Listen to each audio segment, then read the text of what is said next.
Hello, good evening! Ladies and gentlemen, ito na naman tayo. Pero, ang ating makuha ngayon ay ito naman po ay exciting. Kahit na lecture nito ay tungkol sa batas, medyo exciting ito.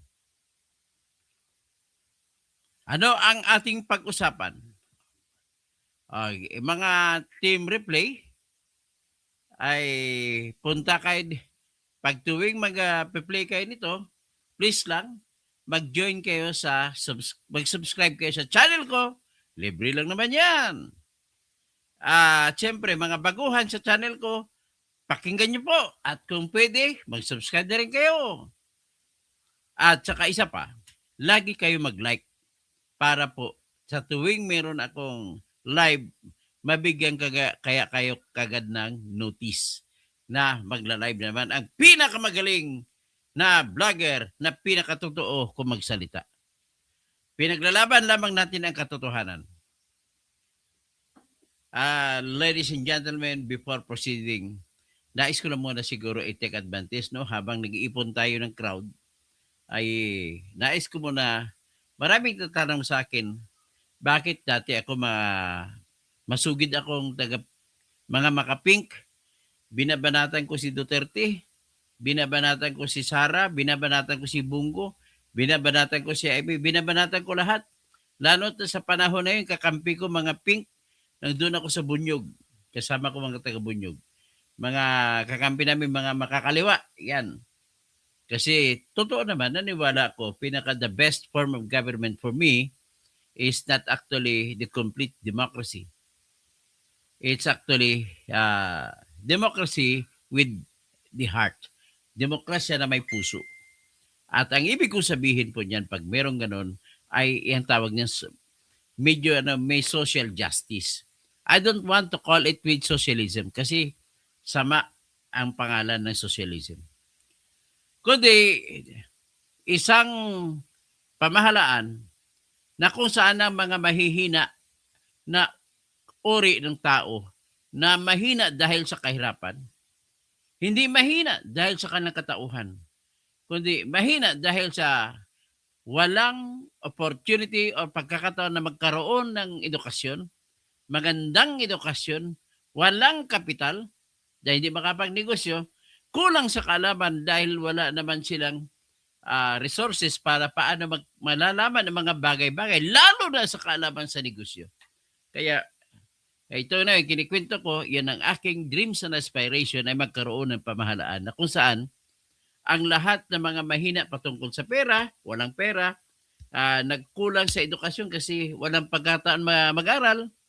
Pero maswerte na ngayon, marami may Google na ngayon, may AI na ngayon. Pwede ka mag-aral ng sikreto gusto mo.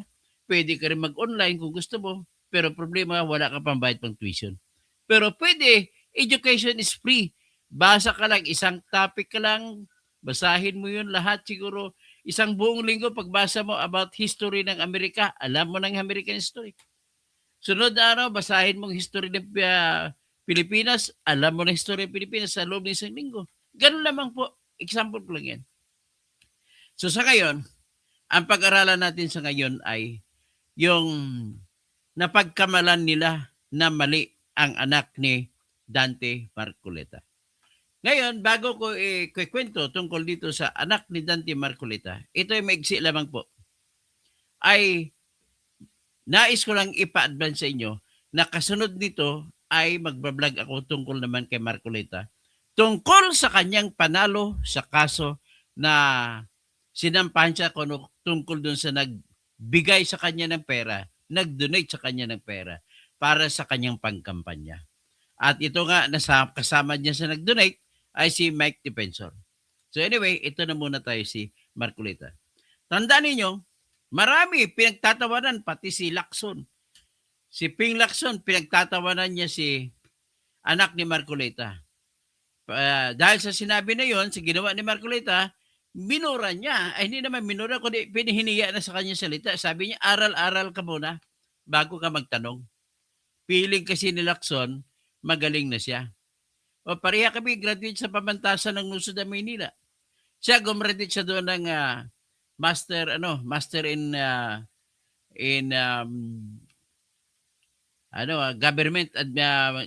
government administration. At ako naman, gumraduate ako sa pamantasan ng Lungsod ng Maynila o di kaya PLM, pamantasan sa likod ng Manila City Hall sa kurso ng abogasiya. Kaya binigyan po ko ng degree na kung tawagin ay Doctor of Jurisprudence. Tapos, ang isa pa na nagbumanat kay Marcolita, si Insurrecto, Attorney Insurrecto, valedictorian siya sa class ng University of the East sa College of Law sa panahon niya. Pero mali pa rin kayo. Attorney Insurrecto, galit ka lang kay tatay ni Marcolita. Kasi, inimbita siya noon sa House of Representatives, binanatan si ni Marcolita. Hindi daw siya karapat-dapat na maging professor ng Ateneo Dinaga. Professor sa College of Law. Tapos, ito na, marami pang iba, pati si Luistro, hiniya ni Luistro si Congressman, hindi naman siya abogado, Congressman Paulo Marcolita. Marami pang ibang nagiya. Hiniya din siya ng itong mga vlogger na kuno akala nila, feeling nila, sikat sila kasi, feeling nila naniniwala ang tao sa kanila lang sasabi sila ng totoo. Pero ang hindi nila alam, halata na sila na nabili na sila ni BBM. Ang tinutukoy ko po, hindi yung original na BBM vloggers. Kasi yun, may bayad na talaga yun nung una pa lang. Kundi yung mga vlogger na talagang dating kakamping, ngayon hindi na bumabanat kay BBM. Akalain mo ba naman? Yung issue ko, maniwala ka o hindi sa kwento ng 18 na dating sundalo, na kung saan ng 16 ay dating Marines, ay magagawa pa ng kwento na pagdududahan. Ano ba si Christian Esguerra? Ipaliwanag mo sa akin, Christian Esguerra, bakit hindi ka naniniwala sa mga 18 Marines? At wala ka namang ebidensya para sabihin na nagsisinungaling ang 18 Marines o di kaya 18 dating sundalo. Kasi dalawa dyan ay army. Ikaw naman, Ronald Llamas, ganun din. Ganon din si Atty. Claire Castro. Napansin ko talaga, pare-pareho kayo ng mga taga University of Santo Tomas. Ganon ang tingin nyo? Kung nanggaling kayo sa universidad na para sa mga may pera? UST kasi para sa may pera yan. Mataas ang tuition dyan. Akalain mo na sabihin nyo nagsisinungaling mga Marines? Ay, nako. So, ang totoong kwento dyan, tama po sa lahat ng bagay si Marcolita. Mamaya, ikwento ko sa inyo mamaya yung kung bakit siya nanalo at sa kanyang kaso na kung saan nag-donate daw siya, may kasalanan daw yun. Pero nagbumoto ang 6 na o 7 na commissioner at chairman ng Comelec, inabsuelto siya. Kasi walang legal ground. Walang batas na magsasabi na nagbawal na kamali siya. So ito naman, ang anak naman niya na nasa sadlak. Ito, i-play muna natin yung kung saan pinagtatawanan hanggang ngayon si Paulo Marcolita. In his defense and in defense of intellectual honesty, ito ipapakita ko. Any other persons who would see otherwise are intellectually dishonest, guys. Ganun lang po ang tawag ko dyan. Ito po ang sinabi ni Marcolita.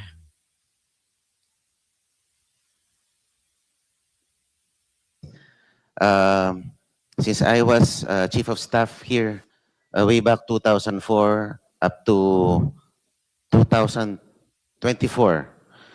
I've witnessed impeachment proceedings against presidents, one ombudsman, one Chief Justice. Pero wala pa po akong narinig na pag-uusap tungkol sa sufficiency in grounds. Ang naririnig ko lang lagi, sufficiency in form and substance. Ngayon ko lang po yata narinig itong bago na rule na ito, sufficiency in grounds. Okay, Could you please clarify me For on the this? satisfaction. Ayan, nang-insulto pa si Jervin Locarit Luistro. Nang-insulto pa siya dito. Pakinggan natin yung insulto. Makinig po kayo para alam ninyo kung anong ginagawa ninyo. Para alam ninyo kung anong sasabihin ninyo. Ito po, pakinggan natin ang pang-insulto ni Locarit Twistro. Of the Honorable Marcoleta, please allow the chair to read Section 7 of the Rules of Impeachment of the House of Representatives adopted by the 20th Congress of the Philippines. Okay, sinasabi na. Parang sinasabi niya, bubo ka talaga. Paulo Marcoleta. Basahin mo ito, yung Section 7 ng Rules of Impeachment na-adapt ng 20th Congress ng House of Representatives. Pakinggan natin. Siya nagbasa rin, si Lustro. Section 7, Submission of Evidence and Memoranda. After receipt of the pleadings, affidavit and counter-affidavits, and relevant documents provided for in Section 6, or the expiration of the time within which they may be filed, the committee shall determine whether the complaint alleges sufficient grounds for Okay. Stop. Ulitin natin. Stop. Ulitin natin. whether the complaint alleges sufficient grounds for impeachment. Anong sinabi? Whether the complaint alleges sufficient grounds for impeachment. Anong ibig sabihin?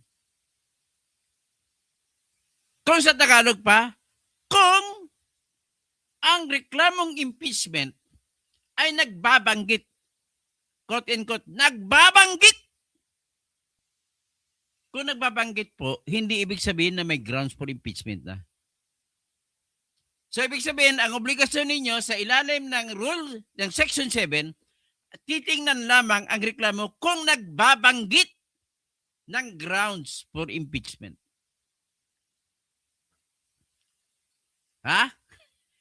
Iba yan sa salita kong sufficiency in grounds.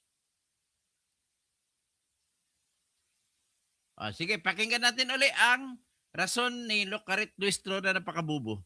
That is for the satisfaction of the Honorable Marcoleta. May I know, Madam Chair, when Sulto pa siya ni si Marcoleta.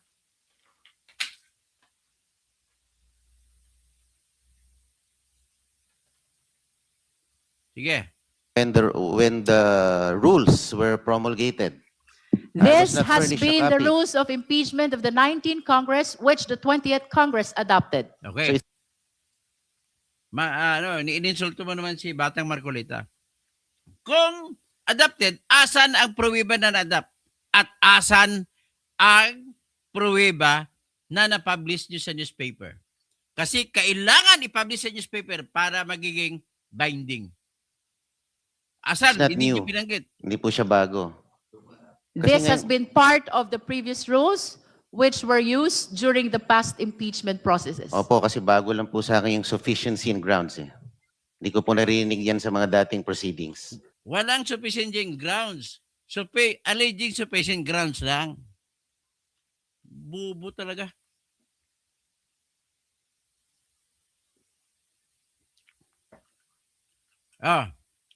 Ulitin natin.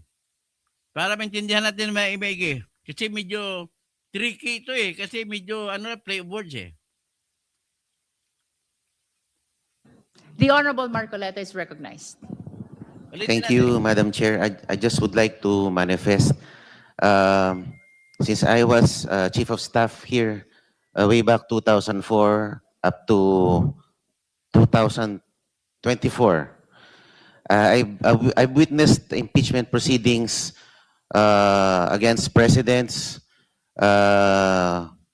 one ombudsman, one Chief Justice. Pero wala pa po akong narinig na pag-uusap tungkol sa sufficiency in grounds. Anong sinabi? Wala pa po siyang narinig na pag-usap patungkol sa sufficiency in grounds. Tama siya. Kasi bakit? Ano lang ang meron? Pag binasa mo ang rules, ang hanapin mo lang kung nagbanggit ba ng sufficient grounds. Iba yon yung nagbanggit ng sufficient grounds at iba naman yung sufficiency in grounds. Napakabubo talaga.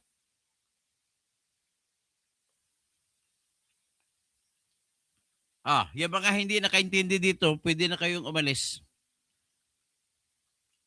Ibang-iba yan. Ngayon, para maklaro, basahin natin ang actual na rule.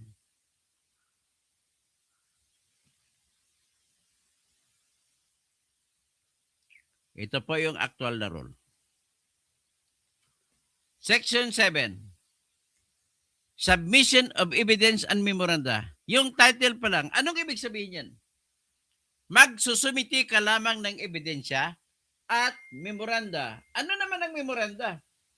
Ang memoranda po, yan po ang papel na kung saan may sinusulat ang abogado o yung mga partido sa kanilang mga punto de vista, mga argumento nila, mga facts nila.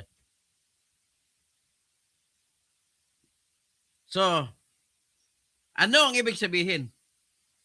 Ang ibig lamang po sabihin ay titingnan ng mga congressmen na kasapi ng House Committee on Justice. Titingnan lamang nila kung ano ang sinumiti ng mga ebidensya at ng mga memoranda. Memoranda ay pwedeng sinabi nila expression of their will, expression of their arguments, expression of their submissions. Sasabihin niya, unto the Committee on Justice of the House of Representatives, the complainants o di kaya si Sara Duterte hereby submits the following counter affidavits that will serve as my evidence. And herein are my other documents supporting the statements made in the affidavits. Ganon po yun. Ang tinitingnan mo lang kung meron mga ebidensya na sinumiti at memoranda. Pagtapos makita mo na, titingnan mo na ngayon kung yung mga sinumiti ay nagbabanggit ba ng sufficient grounds for impeachment?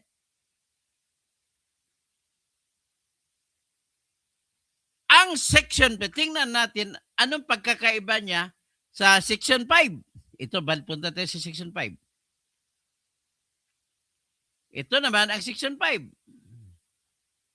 Determination of sufficiency in substance.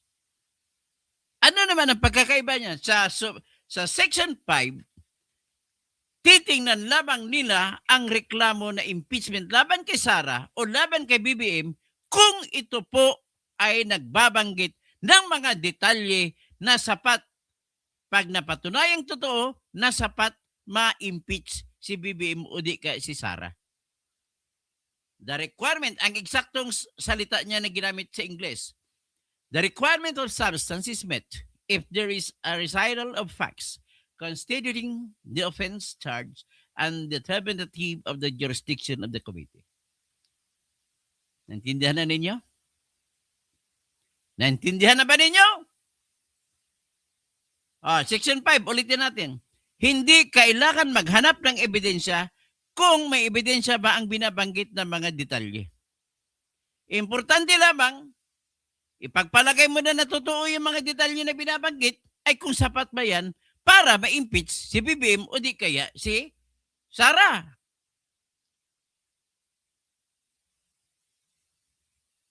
Ngayon, punta tayo sa Section 6. Ano naman ang Section 6? Ay nagbibigay ng pasubali o notice sa respondyente na si Sara o di kaya si Bongbong Marcos na magsumiti sila ng kanilang sagot.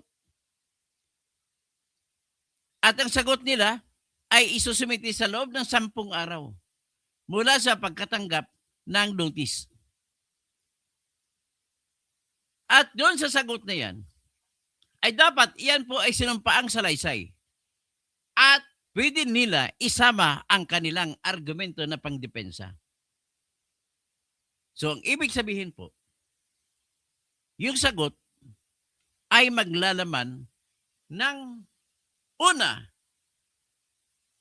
maglalaman ng kontra salaysay ni Sara o ni BBM laban sa salaysay na dapat i-impeach siya. Kung salaysay, ang tinutukoy po rito ay yung detalye. Hindi ka pa nag-argumento dito.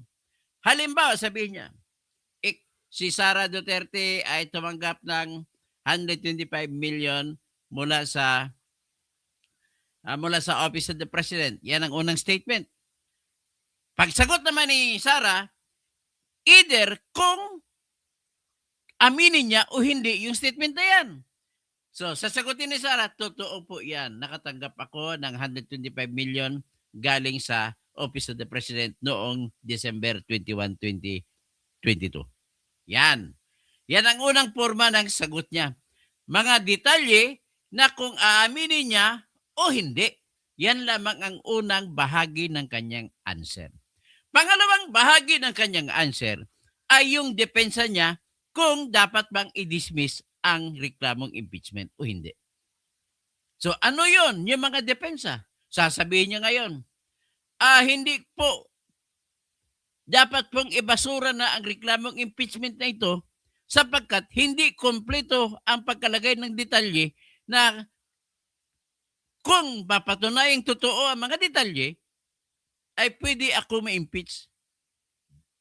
So kung hindi kompleto, ibig sabihin, walang sufficiency sa forma, sa substansya. Ibig sabihin sustansya lang ay yung pag-aligar o pagbabanggit lamang ng mga detalye. Yan ang sa Section 5. Tapos sa Section 6 naman, magsusumiti lamang siya ng memoranda.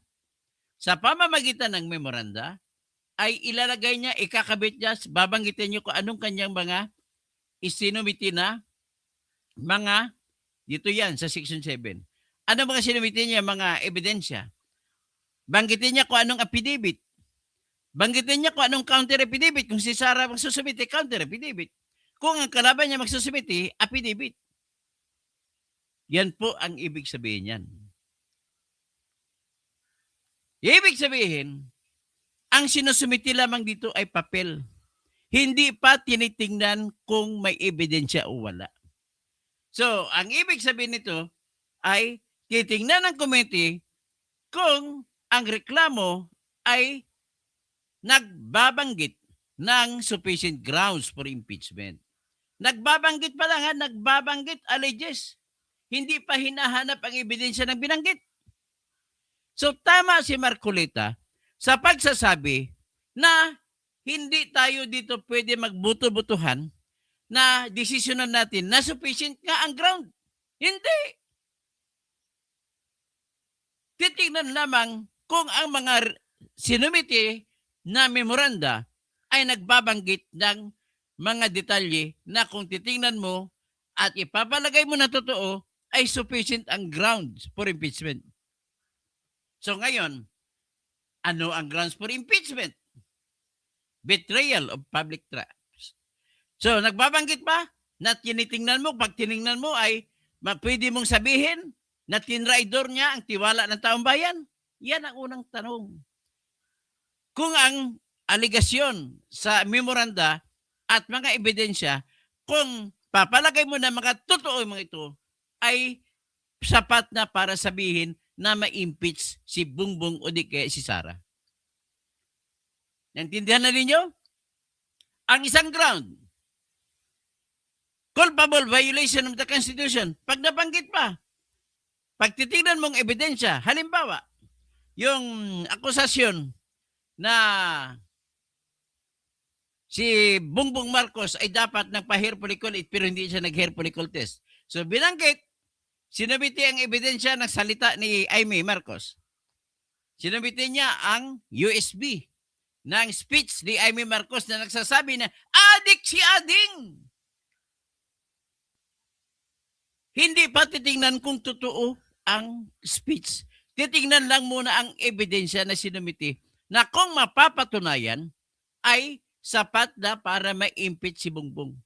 Kung titingnan mo po, kung sinumiti mo yung USB ng video kung saan nag-speech si Aimee Marcos sa rally, ay sapat na yun para magkaroon ng ground for impeachment. Kasi kung totoo yun, hindi tayo pwedeng magkaroon ng adik na presidente At kung meron tayong adik na presidente na hindi nagpa-hair follicle test, siya ay sinira niya ang tiwala ng taong bayan. At hindi lang yan, sinira niya rin o dinabag niya rin ang probisyon ng Constitution para sabihin mo na mayroong culpable violation of the Constitution. Yun po ang ibig sabihin ni Marcoleta. Kaya lang, napakataas ng uri ng utak ni Marcoleta na hindi maintindihan ni Jinky Lucarit Luistro, na hindi maintindihan ni Attorney Insurrecto, na hindi maintindihan ni Vlogcaster Armandin, na hindi rin maintindihan ni Christian Isguera, hindi rin maintindihan ni Coach Jarrett yun, hindi rin maintindihan ni GDB Comments, Mima Alicia, si Sangkay Janjan. Marami kayo, hindi nyo maintindihan ito. Napakalalim ba nito ang ibig sabihin? Para hindi nyo maintindihan, pagtawanan nyo si Marcoleta?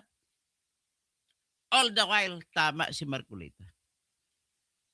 So, nung nagsalita si Marcoleta, ang hinahanap dapat ay kung ang mga ebidensya ba na nilatag, kung paniwalaan natin ay sapat ba na mag-impeach ang akusado?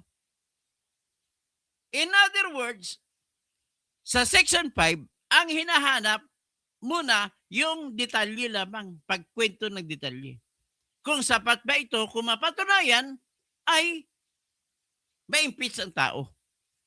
Ang kasunod, hinahanap ang mga ebidensya para magsuporta sa detalye na binanggit sa Section 5 at para kung titingnan natin na totoo nga ang mga ebidensya, magkaroon ng ground for impeachment. Yan lang po ang ibig sabihin. Kaya bawal na magdesisyon ka sa stage na yon, sa level na yon, doon sa hakbang na yon, na magsasabi ka may sufficiency in grounds. Kabuang. Masasabi mo lang may sufficiency in grounds kung mausisa mo na ang mga ebidensya. Ano ka ba, Luistro, bobo? Napakabubo nyo talaga. Si Lacson, pagtawanan mo pang anak ni Marcoleta kasi galit ka kay Senator Marcoleta. Puro mga walang pundasyon, puro kabubuhan ng inyong mga salita. Grabe. Yan naman po ang magiging number 1 na dahilan para, number 4 na yun, una, pang-apat na dahilan para ipa-Supreme Court na yung impeachment laban kay Sara Duterte. Ang unang dahilan ay yung pag-withdraw ni Kiko Aquino D ng pangalawang reklamong impeachment noong March 2 na kung withdraw niya, nagiging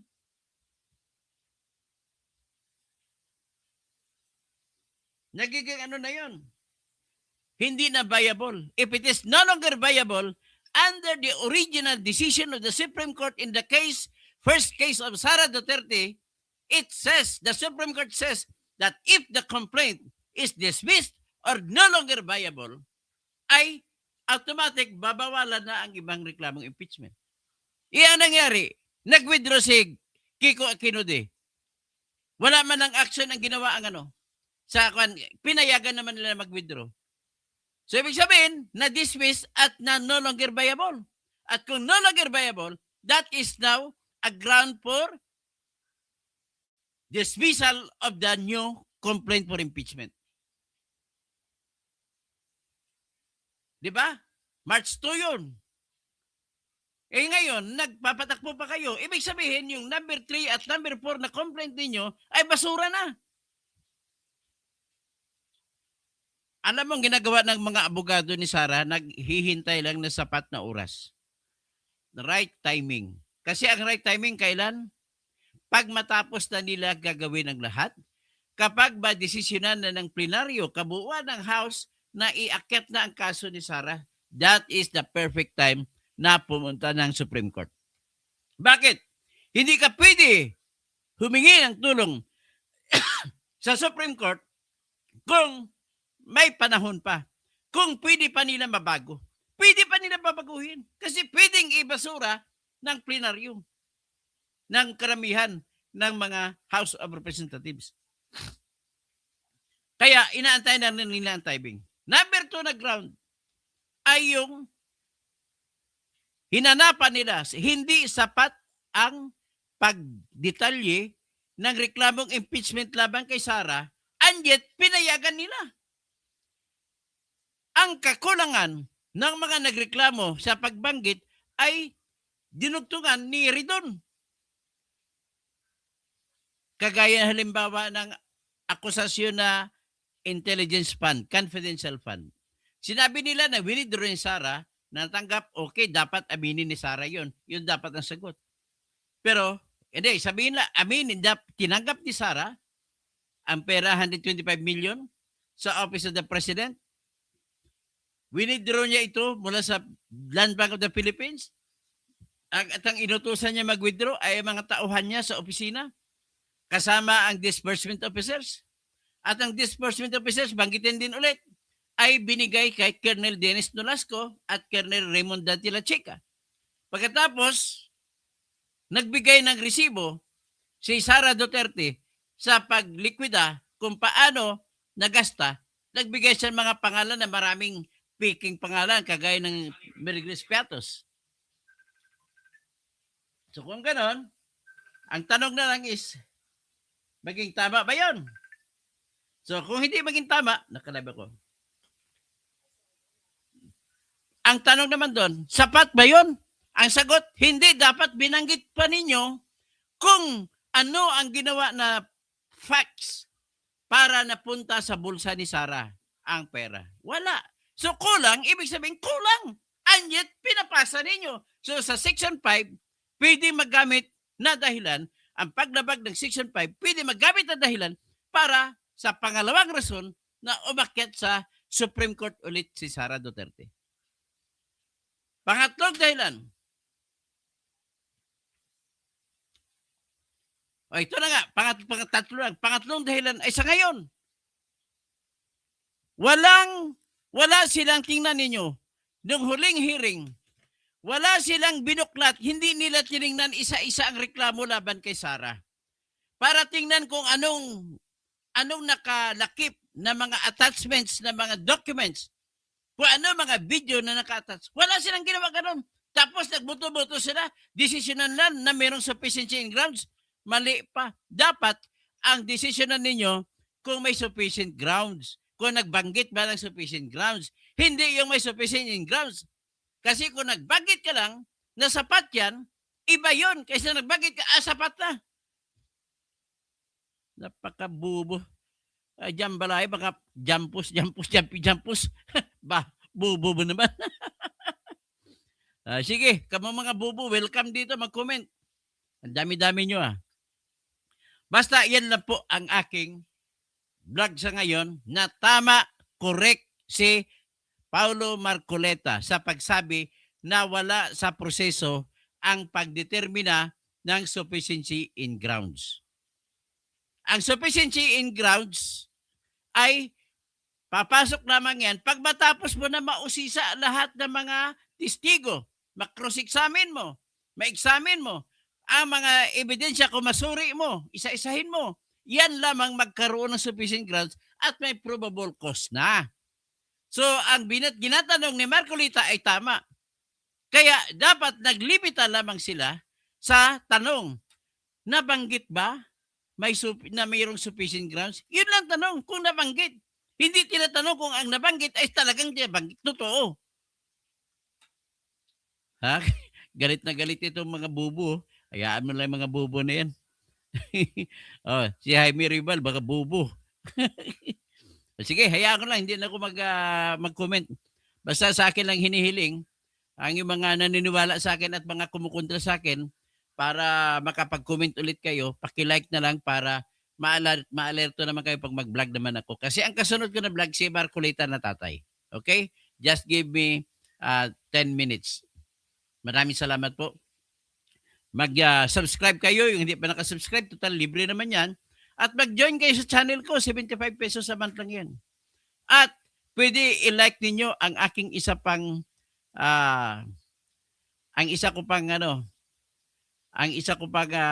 wala, hindi nasama dito, Toto Kausing na YouTube channel. Tsaka i-like nyo rin ako sa Twitter o sa X. Dalawang account ko ron. Ipaki-search nyo lang. Paki-like nyo rin ako sa Instagram. Paki-like nyo rin ako sa TikTok. Maraming salamat po, sir. Labanan natin ang bulok na sistema. General, Tihak at Tihok. Sige po. Saka si Frances Badaraya. Maraming salamat po. Mabuhay po kayong lahat.